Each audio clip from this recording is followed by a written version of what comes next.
माढ्याचे अजित पवार गटाचे आमदार बबनराव शिंदेंविरोधात पुतणे धनराज शिंदे यांनी दंड थोपटले आहेत। शरद पवार गटाकडे उमेदवारीची मागणी केल्याचं धनराज शिंदेंनी सांगितलंय। उमेदवारी मिळाल्यास बबनराव शिंदेंविरोधात निवडणूक लढणार असल्याचं धनराज शिंदे म्हणाले।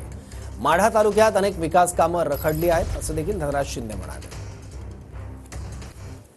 कोणत्या पक्षाकडून आपल्याला उमेदवारीची मागणी आपण केली आहे? मागच्या महिनाभरापूर्वी देखील आपण आणि आपले वडील देखील शरद पवारांची भेट घेऊन आलात। नेमकं काय त्या भेटीत केलं आणि मागणी काय करण्यात आली होती का?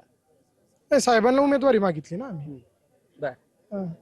माढ्यासाठी निवडणुकीला उमेदवारी मागताय, मात्र दुसरीकडे रणजितसिंह शिंदे असल्यामुळेच आपण निवडणुकीच्या रिंगणात असणार आहात का? आमदार बबनराव शिंदे यांचं जर अचानक जर उमेदवारी समोर आली तर धनराज शिंदेची भूमिका काय असणार? त्यांनी तुम्हीच मंडळींनी जे परवा जाहीर केलंय की बबनदादांनी राजकीय संन्यास घेतलाय, बरोबर आहे।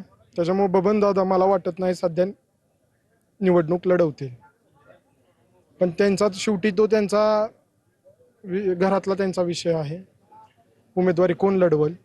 पण त्यांनी माझ्यासाठी तुमच्या सगळ्या समाजापुढे तर जाहीर केलंय की आम्ही निवडणूक लढवणार नाही। लढवलीच तर काय भूमिका असणार? तू तर तिकीट जर दिलं, साहेबांनी तिकीट दिलं तर मला सामोरे कुणी का असं जावं लागणार आहे। कॅमेरा पर्सन माझा सहकारी बाळकृष्ण गायकवाड, मी संदीप शिंदे, TV9 मराठी, मानेगाव, माढा।